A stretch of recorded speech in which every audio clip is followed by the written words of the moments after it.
అందరికీ నమస్కారం. నేను Swaroopa Putlapalli. Welcome to trending topic.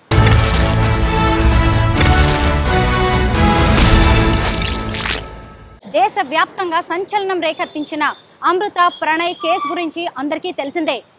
అయితే ఈ కేసులో జీవిత ఖైదు విధిస్తూ నల్గొండ SC/ST కోర్టు తీర్పును వెలువరించింది. అందులో A2గా ఉన్న సుభాష్ శర్మకు ఉరి శిక్షను ఖరారు చేసింది. ముఖ్యంగా అసలు వీరందరికీ ఈ శిక్షలు పడడం వెనక ఉన్న కథ గురించి పూర్వాపరాల్లోకి వెళ్లాల్సిందే. అమృత ప్రణయ్ నల్గొండ జిల్లాలోని మిర్యాలగూడకు చెందినవారు. వారిద్దరూ కలిసి చదువుకున్నారు, కలిసే పెరిగారు. అయితే స్కూల్ డేస్లో ఉండగానే వారిద్దరి మధ్య స్నేహం కాస్త కాలేజ్ డేస్కి వచ్చేసరికి అది ప్రేమగా మారింది. అమృత సామాజిక వర్గం వేరు, అలాగే ప్రణయ్ సామాజిక వర్గం వేరు. అమృత వైశ్య సామాజిక వర్గానికి చెందిన అమ్మాయి కాగా ప్రణయ్ దళిత వర్గానికి చెందినవాడు.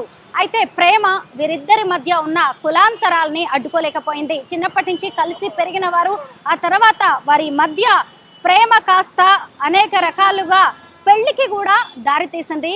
అయితే పెద్దలు ప్రేమలో ఉండగానే వారిద్దరిని అడ్డుకోవడానికి ప్రయత్నించారు. అమృత తండ్రి వారి ప్రేమను ఎట్టి పరిస్థితుల్లోనూ అంగీకరించలేదు. దాంతో తండ్రికి తల్లికి చెప్పకుండా తను పెళ్లి చేసుకోవడం అనేది జరిగింది. అయితే ఆ పెళ్లి చేసుకున్న తర్వాత ప్రణయ్ తండ్రి బాలస్వామి వారిద్దరికి గ్రాండ్గా రిసెప్షన్ను ఏర్పాటు చేశారు. అందరినీ ఆహ్వానించి తన కొడుక్కి పెళ్ళయిందని ఆయన చాటి చెప్పారు. వారి పెళ్లి వీడియోస్ కూడా ఇప్పటికీ కళ్ళ ముందు అలా సినిమాలాగా కదలాడుతూ ఉంటాయి. ఆ తర్వాత వారిద్దరూ కొన్నాళ్ళు హైదరాబాద్లో ఉన్నారు. ఆ తర్వాత మిర్యాలగూడకి తిరిగి వచ్చారు. అమృత గర్భం దాల్చింది. ఆమె 5 నెలల గర్భవతిగా ఉన్నప్పుడు హాస్పిటల్కు వెళ్ళి వస్తుండగా ఆ హాస్పిటల్ ముందే మిర్యాలగూడలో ప్రణయ్ మీద అటాక్ జరిగింది.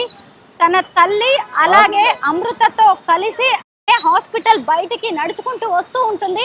ఎగ్జాక్ట్లీ హాస్పిటల్ ఎదురుగానే ఓ దుండగుడు వెనక నుంచి వచ్చి కొడవలితో అతని మెడ మీద నరకడం అనేది జరిగింది. అక్కడికక్కడే ప్రణయ్ రక్తపు మడుగులో పడి విలవిలా కొట్టుకుంటూ ఆ రక్తపు మడుగులోనే ప్రాణాలు వదిలాడు. అక్కడే ఉన్న అమృత కావచ్చు, తల్లి వారిని అడ్డుకునే ప్రయత్నం చేసినా అది వారి వల్ల కాలేదు. అయితే ఆ తర్వాత పోలీస్ కేసు అయింది. ఈ కేసులో ఉన్నది ఎవరు అని చెప్పి పోలీసులు ఇన్వెస్టిగేషన్ చేశారు. ఇప్పుడు హైడ్రా కమిషనర్గా ఉన్న ఏవి రంగనాథ్ గారు అప్పుడు నల్గొండ జిల్లా ఎస్పీగా ఉన్నారు. ఆయన ఈ కేసును సీరియస్గా తీసుకుని రోజుల వ్యవధిలోనే నిందితులందరినీ అరెస్ట్ చేయడం జరిగింది. అయితే దీని వెనక ఉన్నది పరువు హత్య, కులమే దీనికి ప్రధాన కారణం అని తేలింది. అయితే ప్రణయ్ని హత్య చేయించింది మరెవరో కాదు, మారుతీరావు. అతను అమృత తండ్రి. తన కూతురు దళిత వర్గానికి చెందిన ఒక అబ్బాయిని ఇష్టపడడం, పైగా పెద్దగా చదువు కూడా అప్పటికి బీటెక్ అనేది పూర్తి కాలేదు ప్రణయ్ది. ఇవన్నీ కూడా ఆయనకి నచ్చలేదు. ఎందుకు అంటే ముఖ్యంగా ఆమె ఈ అమృత ఎవరైతే ఉన్నారో తను ఆయనకు ఒక్కగానొక్క కూతురు. ఆయన ఆశలన్నీ ఆమె మీదే ఉన్నాయి. దాంతో తన కూతురు తన మాట వినలేదు, తనకి నచ్చిన వాడిని పెళ్లి చేసుకుంది. పైగా వారికి ఏర్పాటు చేసిన రిసెప్షన్ అనేది కూడా అందరి ముందు తన పరువు పోగొట్టింది. పైగా ఆమె ప్రెగ్నెంట్ అయినా సరే తన కూతురు తన ఇంట్లో ఉండాలి తప్ప మరొకరితో ఉండకూడదు. అలా అయినా ప్రణయ్ని చంపేసిన ఆమె తిరిగి తన దగ్గరికి వచ్చేస్తుంది అని మారుతీరావు అనుకున్నాడు. అలా ఉగ్రవాది అస్గర్ అలీకి ₹1 కోటి సుపారీ ఇచ్చి మరి ప్రణయ్ హత్యకు ప్లాన్ చేశాడు. అంతకుముందు కూడా 1-2 సార్లు అటాక్ కు ప్రయత్నించినా అది జరగలేదు.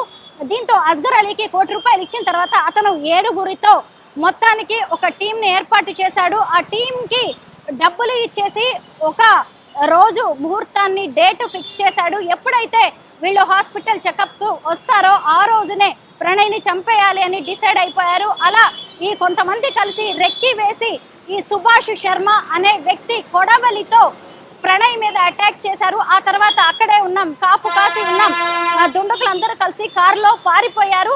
అయితే అక్కడ ఉన్న సీసీ కెమెరాల్లో హాస్పిటల్ వద్ద ఈ దృశ్యాలన్నీ కూడా రికార్డ్ అవ్వడం అనేది జరిగింది. ఈ కేసును సీరియస్ గా తీసుకున్న పోలీసులు కొద్ది రోజుల వ్యవధిలోనే వీళ్ళందరినీ కూడా అరెస్ట్ చేశారు. A1గా మారుతీరావుని ఛార్జ్ షీట్ కూడా ఫైల్ చేయడం జరిగింది. ఆ తర్వాత 2019లో ఆయన బెయిల్ మీద బయటకు వచ్చాడు. 2020 వరకు కూడా ఆయన కూతురుతో మంతనాలు జరుపుతూనే ఉన్నాడు. ముఖ్యంగా అమృత రాజీ పడితే తాను ఈ కేసు నుంచి బయటపడాలి అనుకున్నాడు. కానీ అమృత మాత్రం తన స్టాండ్ మీదే తను ఉంది. ఎందుకంటే అప్పటికే తాను 5 నెలల ప్రెగ్నెంట్ తన బిడ్డను ఒకవైపు మోస్తూ ఇంకొక వైపు తను ప్రాణంగా ప్రేమించిన ప్రణయ్ని పోగొట్టుకుని ఆమె విలువెల్లాడిపోయింది. అయితే అన్నిటికీ మించి తను ఎంతో ఇష్టంగా పెళ్లి చేసుకున్న ప్రణయ్ని చంపించింది తన తండ్రి బాబాయ్ శ్రవణ్ కుమార్ అని తెలిసి ఆమె మరింత విలువెల్లాడిపోయింది. అయితే తన అత్తింటి వారి వైపే ఆమె ఉండిపోయింది. ఆ తర్వాత ఎట్టి పరిస్థితుల్లోనూ తాను తన తండ్రికి మిగతా వాళ్లకు శిక్ష పడే వరకు నిలబడే ఉంటాను అని చెప్పి అత్తింటి వారినే ఆమె సపోర్ట్ చేసింది. డెలివరీ అయ్యే వరకు కూడా ఆమె అత్తింటి వాళ్ళతోనే ఉంది. ఆ తర్వాత కూడా ఇప్పటికీ కూడా అత్తింటి వాళ్ళతో ఆమెకు చాలా మంచి రిలేషన్స్ అనేవి నడుస్తూ ఉన్నాయి. అయితే అప్పటి నుంచి ఈ కేసు నడుస్తూనే ఉంది. 2020లో బెయిల్ మీద బయటికి వచ్చిన తర్వాత ఎన్నోసార్లు ప్రయత్నాలు చేశారు. ఈ మారుతిరావు తన కూతురు మనస్సు కరగలేదు, ఎట్టి పరిస్థితుల్లో శిక్ష పడాల్సిందే అని అమృత భీష్మించు కూర్చుంది. ఒకవైపు పరువు పోయింది, ఇంకోవైపు కూతురు రావట్లేదు, ఇంకొక వైపు పశ్చాత్తాపం అనేది ఈ మారుతిరావుని దహించి వేసింది. దీంతో ఆయన ఖైరతాబాద్ ప్రాంతంలో ఉన్న వైశ్య భవన్లో 2020లో ఆత్మహత్య చేసుకున్నారు. ఆ తర్వాత నుంచి ఈ కేసు నడుస్తూనే ఉంది, కోర్టు వాయిదాలు పడుతూనే ఉన్నాయి. అయితే ఇందులో ముఖ్యంగా నిందితులుగా ఉన్న 3 ఇప్పటికే జైల్లో ఉన్నారు. మరో 4 బెయిల్ మీద బయటికి వచ్చారు. అయితే మొత్తానికి ఈ రోజు నల్గొండ SC/ST కోర్టు అనేది దీని మీద తీర్పును వెలువరించింది. ఆ తీర్పును వెలువరించిన తర్వాత ఇందులో ముఖ్యంగా A2గా ఉన్న సుభాష్ శర్మ ఎవరైతే ప్రణయ్ని మెడ మీద నరికి చంపాడో అతనికి ఉరి శిక్షను ఖరారు చేసింది. అలాగే మిగిలిన వారందరికీ కూడా జీవిత ఖైదు వేసింది.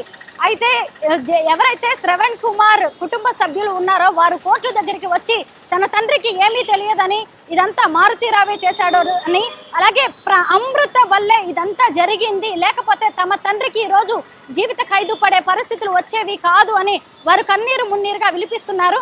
మరోవైపు చూసినప్పుడు ప్రణయ్ తల్లిదండ్రులు ఎవరైతే ఉన్నారో బాలస్వామి, అతని తల్లి, తమ్ముడు, వారందరూ కూడా ప్రణయ్ సమాధి వద్దకు వెళ్ళి విలపించారు. తమ కొడుకుని, అతని జ్ఞాపకాలని గుర్తు చేసుకున్నారు. మనందరికీ తెలిసిందే కదా, ఆ తర్వాత అమృత నిహాన్ అనే ఒక బాబు కూడా జన్మనిచ్చింది. ఆమె అతని జ్ఞాపకాల్లో, ప్రణయ్ జ్ఞాపకాల్లో ఆ బాబును పెంచడంలో, అలాగే అత్తమామల సపోర్ట్తో కూడా ఆమె తన జీవితాన్ని వెళ్లదీస్తూ ఉంది. అయితే భర్తను పోగొట్టుకున్న తర్వాత అమృత తల్లి ఎవరైతే ఉన్నారో ఆమె కూడా అమృత దగ్గరికి వచ్చింది.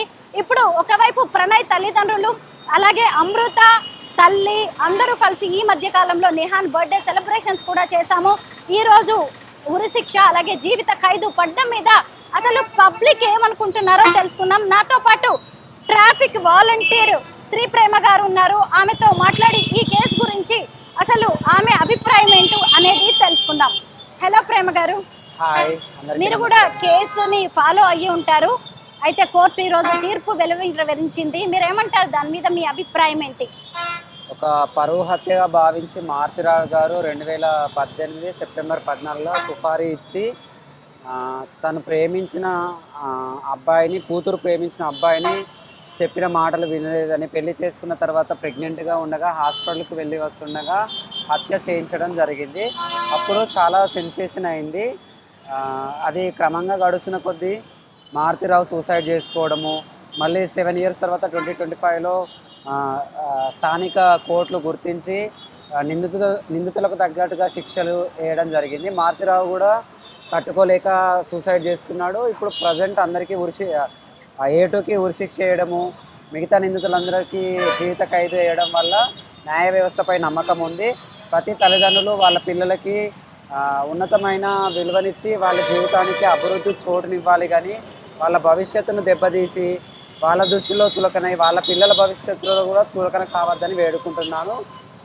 అందరూ కుల మత లింగ భేదాలు లేకుండా అందరూ ఈక్వాలిటీగా ఉండాలని కోరుకుంటున్నాను. ప్రేమ, అసలు మిర్యాలగూడలో జరిగిన ఈ పరువు హత్య, ప్రణయ్ హత్య అనేది ఎంత కలకలం రేపిందో మనమందరం చూసాము. కానీ ఈ మధ్య కాలంలో అక్కడే సూర్యాపేటలో కూడా ఒక ఇన్సిడెంట్ జరిగింది. భార్గవి, కృష్ణ అనే వాళ్ళిద్దరూ పెళ్లి చేసుకున్నారు, ప్రేమించుకుని. అక్కడ కూడా కులాలు వేరు. పెళ్ళైన 5 నెలలకే ఆ కృష్ణ అనే వ్యక్తిని భార్గవి అన్న, తల్లి, తండ్రి అందరూ కలిసి హత్య చేయడం అనేది జరిగింది. అంటే ఒకవైపు ప్రణయ్ కేసు ఇంత సీరియస్ గా నడుస్తూనే ఉన్నా, ఇంకొకరు కూడా పరువు హత్యకు పాల్పడ్డాన్ని మనం ఎలా చూడాలి?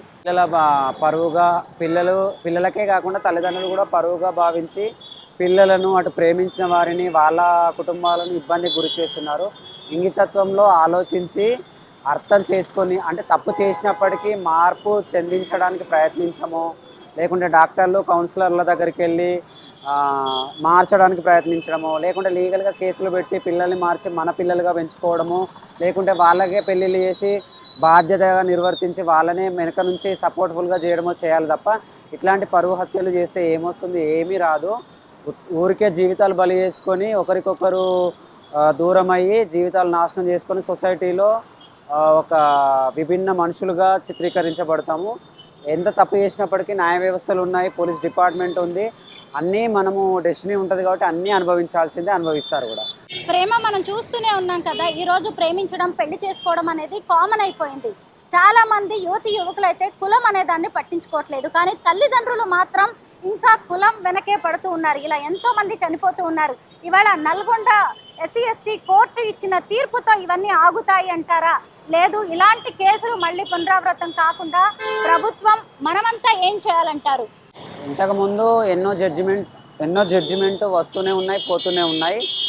క్రైమ్ జరుగుతూనే ఉంది. న్యాయస్థానాలు చట్టాలు మారుస్తూ శిక్షలు పెంచుతూ మార్చుతూ వస్తూనే ఉన్నాయి. అయినప్పటికీ తగ్గలేదు. తగ్గుతామని ఆశిస్తాము. తల్లిదండ్రులు కూడా పిల్లలకు గైడెన్స్ ఇస్తూ మంచి డైరెక్షన్లో పెంచాలి. ఇట్లాంటి నేరపరమైన పనులు చేసి వాళ్ళు కూడా నేరంలోకి జరిగి వేరే వాళ్ళకి ఏం ఉద్దేశాన్ని ఇస్తారు? అందరినీ పిల్లల్ని సరైన క్రమంలో పెంచి సరైన వ్యక్తులుగా భారత పౌరులుగా తీర్చిదిద్దాలి తప్ప ఇట్లాంటి పిచ్చి పనులు చేయొద్దని కోరుకుంటున్నాను. అమృత ప్రణయ్ కేసు ఎన్ని ప్రశ్నలు రేకెత్తించిందో, ఎంతమంది ఆవేదనకు గురి చేసిందో మనమందరము చూస్తూనే ఉన్నాం. అయినా సరే ఇలాంటి పరువు హత్యలు ఆగలేదు. ఆ తర్వాత మంథని మధుకర్ కావచ్చు, ఇటీవల జరిగిన భార్గవి కృష్ణ ఇన్సిడెంట్ కావచ్చు, సూర్యాపేటలో ఇటీవల ఈ మధ్య జరిగిన కృష్ణ హత్య కేసు అయితే అసలు ఇప్పటికీ కూడా ఎంతో మందిని కన్నీరు పెట్టిస్తోంది. పెళ్ళై 5 నెలలకే భార్గవి తరఫు వారు అతన్ని చంపేశారు. ఇలా ఎంతో మందికి కులానికి పరువు హత్యలకు బలవుతూనే ఉన్నారు. ఇది ఎంత మాత్రము కరెక్ట్ కాదు. ముఖ్యంగా సమాజంలో మార్పు రావాలి. ఇటు యువతి యువకుల్లో కూడా మార్పు రావాలి. కులం అనేది దేనికి అడ్డు కాకపోవచ్చు, కానీ ప్రేమించే విధానంలో అలాగే పెద్దల్ని ఒప్పించడం కావచ్చు, వారిని ఇష్టపడేలాగా మళ్ళీ మార్చుకోవడం, ఇవన్నీ చాలా ఉంటాయని పబ్లిక్ చెబుతున్నారు. ఏది ఏమైనా ఇలా తమకు నచ్చిన వాళ్ళని పిల్లలు చేసుకోవడంతో పెళ్లి చేసుకోవడం, వారిని తమ జీవితాల్లోకి ఆహ్వానించడాన్ని ఇష్టపడలేక నచ్చలేక కొంతమంది తల్లిదండ్రులు ఇలాంటి హత్యలకు పాల్పడ్డాన్ని మాత్రం ఏ సమాజం ఏ సంఘం హర్షించదు. ఎప్పటికైనా ఇలాంటి నిందితులకు శిక్ష పడుతుంది అని ఈరోజు ప్రణయ్ కేసు నిరూపించింది.